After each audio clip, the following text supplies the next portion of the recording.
किचनमध्ये आपले स्वागत आहे। आज मी आपल्याला शेंगादाणे भाजून स्टोर करून ठेवण्यासाठी सालं काढून घेत आहे।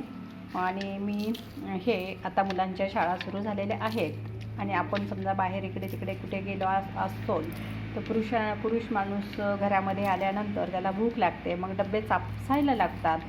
तर त्यावेळेस त्यांना फुटाणे, शेंगादाणे, लाह्या, मुरमुरे असे याचा चिवडा किंवा तसेही बरणीमध्ये भरून ठेवू शकता, काचेच्या बरणीत दिसेल असं।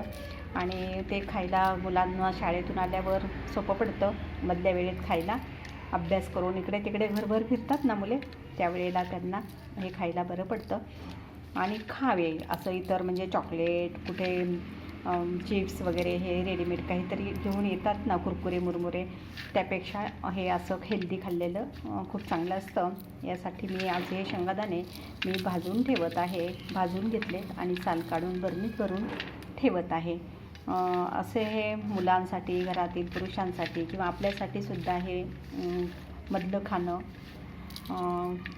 चांगलं आहे आणि खावं।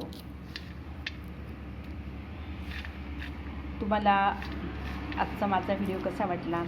तुम्ही माझ्या चॅनलला लाईक करा, शेअर करा आणि सबस्क्राईब करा आणि बेल आयकॉनचे दाबायला विसरू नका। धन्यवाद।